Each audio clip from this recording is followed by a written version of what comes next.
Bank या फिर SSC, आखिर हमें किसकी तैयारी करनी चाहिए? ये एक सवाल है जो कि लगभग हर बच्चे के मन में रहता है।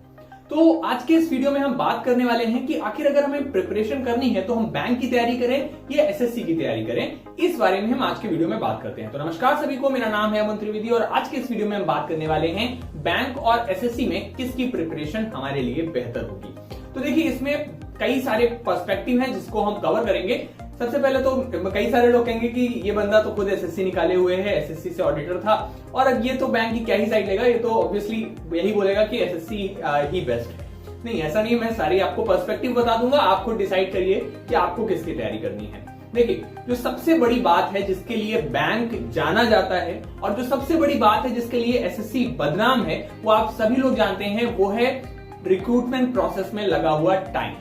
ठीक है, अब अगर टाइम की बात करेंगे तो बैंक में हर साल एक फॉर्म आता है, वैकेंसी आती है, IBPS clerk, IBPS PO, SBI clerk, SBI PO, आपका आरआरबी क्लर्क, आरआरबी पीओ, सारे एग्जाम्स की वैकेंसी आती है, सारे एग्जाम्स का फॉर्म आता है। एक फॉर्म की कीमत लगभग 600 रुपए होती है। तो अगर आप 3 महीने बता दिए तो 3 दूनी 6, 6 दूनी 12, यानी 12 से 3600 रुपए के आपके फॉर्म हो जाते हैं। एसएससी में जनरल कैटेगरी में लड़कों के लिए फीस होती है 100 रुपए, बाकी के लिए इसमें गर्ल्स और बाकी कैटेगरीज के लिए कोई फीस नहीं होती है।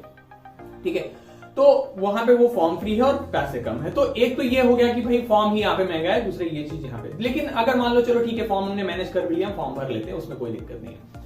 अब बात यह है कि एसएससी में कौन कौन से एग्जाम होते हैं। एसएससी में भी बहुत सारे एग्जाम होते हैं। एसएससी में सिर्फ सीजीएल नहीं होता है। एसएससी में सीजीएल होता है जो कि ग्रेजुएट लेवल है, सीएचएसएल होता है 10+2 लेवल है, उसके बाद एमटीएस होता है, उसके बाद सीपीओ होता है जिससे आप एसआई बन सकते हैं। इसके अलावा आपका स्टेनोग्राफर का एग्जाम होता है। ये सारे एग्जाम एसएससी का कंडक्ट कराते हैं। तो एसएससी में भी अच्छी खासी वैकेंसी हर साल आती है। और अगर हम वर्तमान सिनेरियो की बात करेंगे तो अभी एसएससी में ज्यादा वैकेंसी आ रही है क्योंकि अकेले सीजीएल में ही कम से कम 8 से 9 हजार वैकेंसी एक साल में आती है। और बैंक में अगर आप बात करेंगे तो लगातार वैकेंसीज की संख्या घट रही है। हर साल आईबीपीएस अब क्लर्क में शायद 2000 से 3000 के आसपास ही पद आ रहे हैं। तो वैकेंसी वहां पे कम हो चुकी है, यहाँ पे वैकेंसी अभी ठीक ठाक है। लेकिन अब वो सिनेरियो नहीं रहा है। आज से जब मैं 2012 में मैंने इंटरमीडिएट पास किया था, जब मैं 2012 में इंटरमीडिएट कर रहा था, उस समय की अगर मैं बात करूं तो उस समय बच्चा कहता था कि किसकी तैयारी कर रहे हो, एसएससी और बैंक की तैयारी कर रहे हैं। उस समय हम ये बोल सकते थे कि हम एसएससी और बैंक दोनों की तैयारी कर रहे हैं। लेकिन अब ऐसा नहीं है। अब आप एक ही बोल सकते हो कि या तो मैं एसएससी की तैयारी कर रहा हूं या बैंक की तैयारी कर रहा हूं, क्योंकि अब वो चीज नहीं बची है कि जहां पे आप एसएससी और बैंक की लगभग एक साथ तैयारी कर सकते थे, क्योंकि अब एग्जाम पैटर्न में बहुत बदलाव आ चुके हैं। अब छोटी सी बात करते हैं, प्लस माइनस पॉइंट्स की बात करते हैं। अगर हम बैंक के प्रोज की बात करें तो वो ये है कि भाई सॉरी, तो जो बैंक का प्रोसेस होता है वो काफी स्मूथ लाइन होता है। बैंक का एग्जाम आपका अभी आपका फॉर्म आएगा और उसके कुछ ही महीने के अंदर अंदर वो वैकेंसी आपकी क्लियर हो जाएगी, उसका रिजल्ट आ जाएगा और बहुत ही स्ट्रीमलाइन प्रोसेस होगा। टियर 1 होगा, टियर 2 होगा, रिजल्ट आएगा, आप सिलेक्ट हो जाएंगे। लेकिन उसके उलट एसएससी में इतना स्ट्रीमलाइन प्रोसेस नहीं होगा। पहले टियर 1 हो जाएगा, फिर उसकी आंसर की आएगी, फिर उसका रिजल्ट आएगा 3, 4, 5 महीने में, उसके बाद टियर 2 होगा, फिर उसकी आंसर की आएगी, फिर उसका 3, 4, 5 महीने में रिजल्ट आएगा, टियर 3 हो जाएगा टियर 2 के साथ, उसके 6 महीने बाद रिजल्ट आएगा। तो एसएससी में आप ये समझ लीजिए कि पूरा प्रोसेस कंप्लीट होते होते, जैसे आप उसको जानते होंगे, विक्रांत को जानते होंगे, सीजीएल गुरुजी चैनल चलाता है, मतलब मेरा स्टूडेंट एक्चुअली, मैं इसलिए से बोल रहा हूँ। तो उनके ही अगर आप बात करें, वो 2018 वाले एग्जाम में सिलेक्ट हुए तो और अभी उनकी ज्वाइनिंग आई है। ठीक है, तो कहने का मतलब ये है कि एग्जाम प्रोसेस में बहुत लंबा समय लगता है सीजीएल के थ्रू। लेकिन अगर हम बात करेंगे बैंकिंग में, उतना समय नहीं लगता है। तो सीजीएल में आप ये मान लो कि अगर आप इस एग्जाम की तैयारी कर रहे हो तो आप ये मान के चलो कि 23 आते आते आप सेलेक्ट हो पाओगे और उससे पहले सेलेक्ट होना बड़ा मुश्किल है। यहां पर लंबा समय लगता है। अब ये सवाल उठता है कि सर यहाँ लंबा समय लग रहा है, यहाँ हमें तुरंत नौकरी मिल रही है, तो क्या चूज करें? ऑब्वियस सी बात है, पहला मन हमें ये कहता है कि भैया बैंक यू चूज करो क्योंकि हमें चाहिए नौकरी और वो तुरंत हमें बैंकिंग दे रही है, और एसएससी हमें तुरंत नौकरी नहीं दे रहा, उसमें लगेगा 2 साल।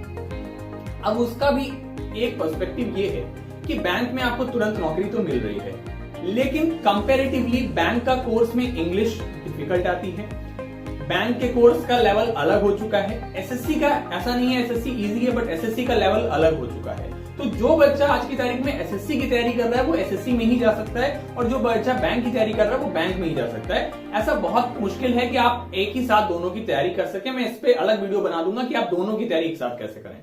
ठीक है, तो अगर आप बात करें कि बैंक की तैयारी अगर आप करना चाहते हो तो बैंक की करिए, एसएससी की करना चाहते हैं तो एसएससी की करिए। बैंक में आपको 3 महीने में 4 महीने में नौकरी लग जाएगी, एसएससी में आपको समय लगेगा। लेकिन अब सवाल ये उठता है कि ठीक है सर, यहां पे नौकरी तो जल्दी मिल जाएगी, तो क्या ये वर्थ इट है? क्या एसएससी में जो 2 साल का समय लग रहा है वो वर्थ इट है?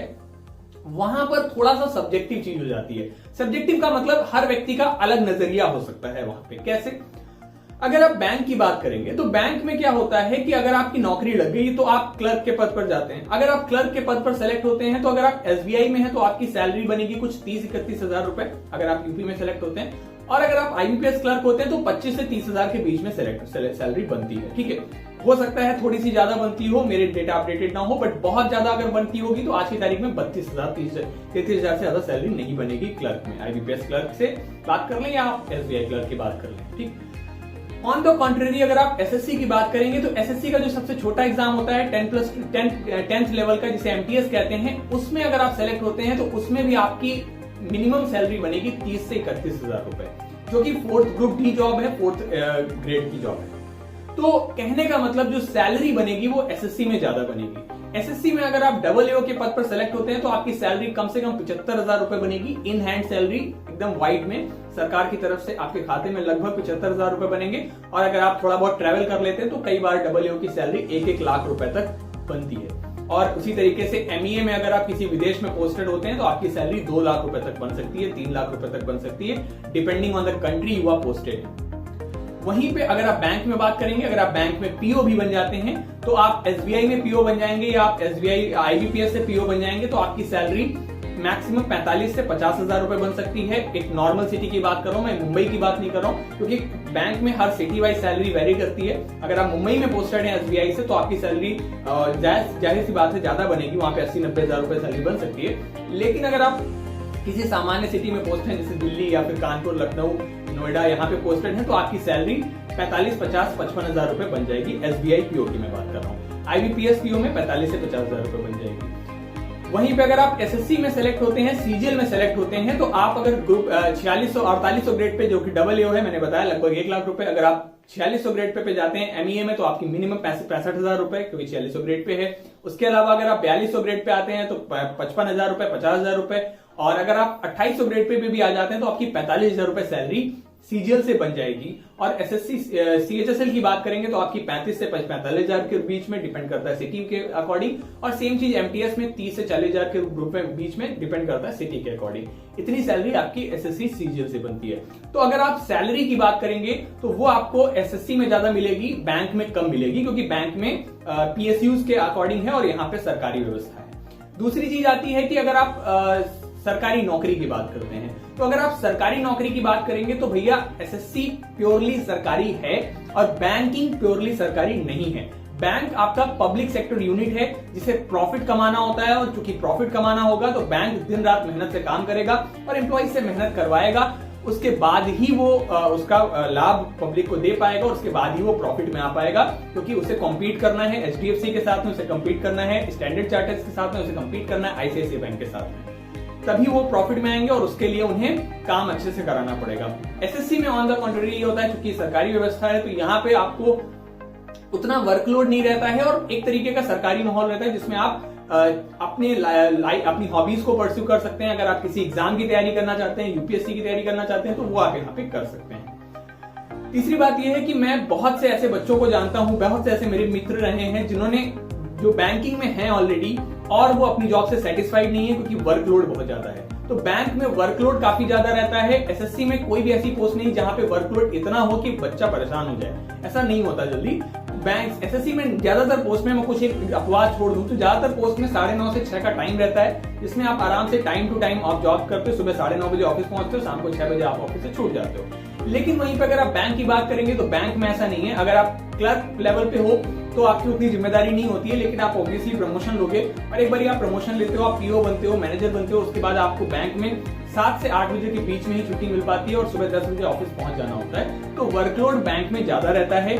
बैंक में टारगेट बेसिस पे काम होता है, जो कि आपको टारगेट्स अचीव करने होंगे। तो बैंक एक तरीके की प्राइवेट नौकरी होती है और सैलरी भी आपको कम मिलती है। लेकिन एसएससी में आपको सैलरी भी ज्यादा मिलती है और आपको एकदम टाइम से काम होता है। इसके अलावा जैसे मैंने बताया, बहुत से ऐसे लोगों को मैं जानता हूं जो बैंक में नौकरी कर रहे हैं और एसएससी की तैयारी कर रहे हैं और उन्होंने एग्जाम निकाला भी है, बट मैं ऐसे किसी व्यक्ति को आज तक नहीं जानता हूं जो एसएससी की कोई जॉब पे हो और उसने बैंक का पेपर दिया हो और फिर वो बैंक में गया हो। इवन मैंने ही जब ऑडिटर ज्वाइन किया था, जिस ऑफिस में मेरठ में पोस्टेड था, वहां पे बहुत सारे ऐसे लोग थे जो आईसीआईसी बैंक में काम करते थे, मेरी जो साथ में ज्वाइन किए थे, एसबीआई में काम करते थे, ज्वाइन किए थे, और आरआरबी में एक बंदा पीओ था, उसने ज्वाइन किया था। तो कई सारे लोग जो बैंकिंग सेक्टर में काम कर रहे होते हैं वो एसएससी की नौकरीज में आते हैं, बट उल्टा नहीं होता है यहाँ पे। तो ये तो हो गई सारी इसकी बात है। इसके अलावा जो अगर आप प्रमोशन की बात करेंगे तो बैंक में आपके प्रमोशन जल्दी होते हैं, आप जल्दी जल्दी सीढ़ियां चढ़ते चले जाते हैं। अगर आप 5-6 साल की बात करेंगे तो 5-6 साल में आप बैंक मैनेजर बहुत आराम से बन चुके होंगे, आप एक अच्छे लेवल पे पहुंच चुके होंगे। एसएससी में उतना नहीं होता है, प्रमोशन उतना जल्दी नहीं है, कुछ एक आध पोस्ट छोड़ दें तो ज्यादातर पोस्ट में प्रमोशन स्लो है, 7-8 साल में ही प्रमोशन कहीं पे मिल पाता है। तो प्रमोशन एसएससी में कम मिल पाता है, कुछ एक पोस्ट जैसे ऑडिटर में ऐसे एग्जाम निकालोगे तो वो एक अलग चीज है, कुछ एक पोस्ट छोड़ दें, बट ज्यादातर पोस्ट में प्रमोशन स्लो है।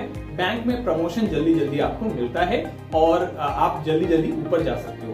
दूसरी चीज है कि आप जैसे पिछले एसबीआई के चेयरमैन थे रजनीश कुमार जी, अगर आप उनको जानते होंगे, उन्होंने भी एसबीआई पीओ से ही शुरुआत की थी।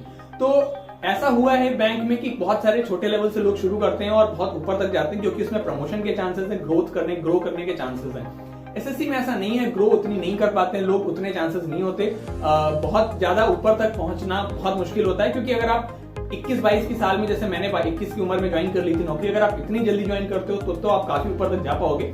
अदरवाइज दिक्कत होती है, क्योंकि ज्यादातर जो भर्ती है वो यूपीएससी से हो रही होती है अपर लेवल की, तो ऊपर के पोस्ट उतने खाली नहीं होते हैं, तो प्रमोशन अपर लेवल का बहुत जल्दी नहीं मिल पाता, तो यहाँ पे प्रमोशन ज्यादा मिल जाता है।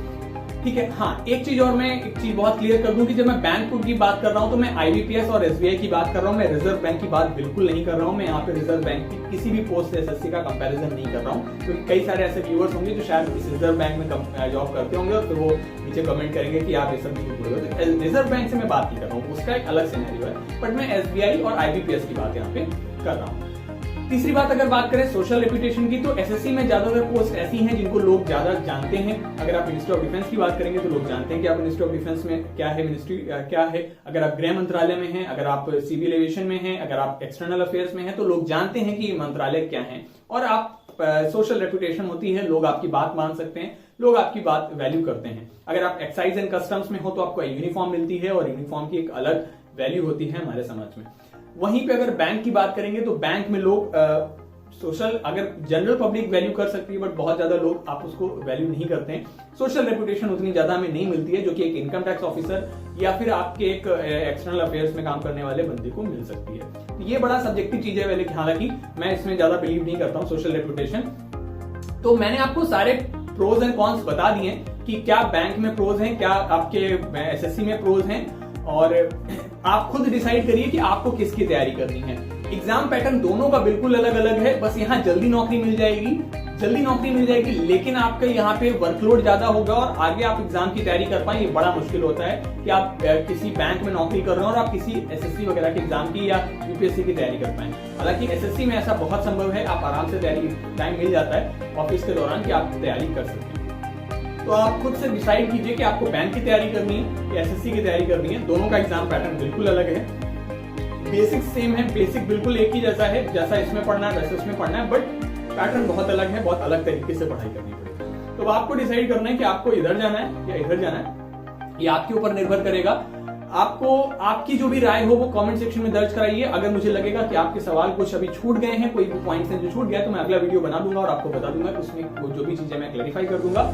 अगर आपको ये वीडियो पसंद आया तो वीडियो को लाइक कीजिए, चैनल को सब्सक्राइब कीजिए और वीडियो को शेयर कीजिए, जिससे कि बाकी लोगों का भी ये कंफ्यूजन दूर हो सके। मुझसे बहुत सारे लोगों ने ये सवाल पूछा था कि सर बैंक की तैयारी करें या एसएससी की तैयारी करें, तो मैं आशा करता हूँ कि मैंने इस वीडियो के जरिए आपको थोड़ी सी इंसाइट दे पाया होगा कि बैंक की तैयारी बेहतर है या एसएससी की तैयारी बेहतर है। दोनों ही अपनी अपनी जगह पे सही है, बड़ा ही सब्जेक्टिव मैटर है। आपको लगता है आपने बैंक की नौकरी करनी है, आप बैंक की तैयारी करिए।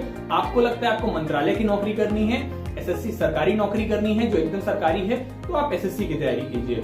समय लगने वाला एक बहुत ही अलग मैटर है, वो बिल्कुल आपका जेन्युइन कंसर्न है कि भैया अगर हमें तुरंत नौकरी चाहिए तो आईबीपीएस हमारे लिए है और वो जल्दी जल्दी एग्जाम कराएगा और जल्दी जल्दी सिलेक्शन देगा, तो वो वहां पे आप बिल्कुल ठीक है, वो आपका बिल्कुल अपना पर्सनल ओपिनियन है, आप वहां से डिसाइड कीजिए। थैंक यू सो मच, मिलते हैं अगले वीडियो में, तब तक के लिए good bye, take care and have a very great day. Thank you so much. Bye bye. Please share the video and please do like and subscribe the channel.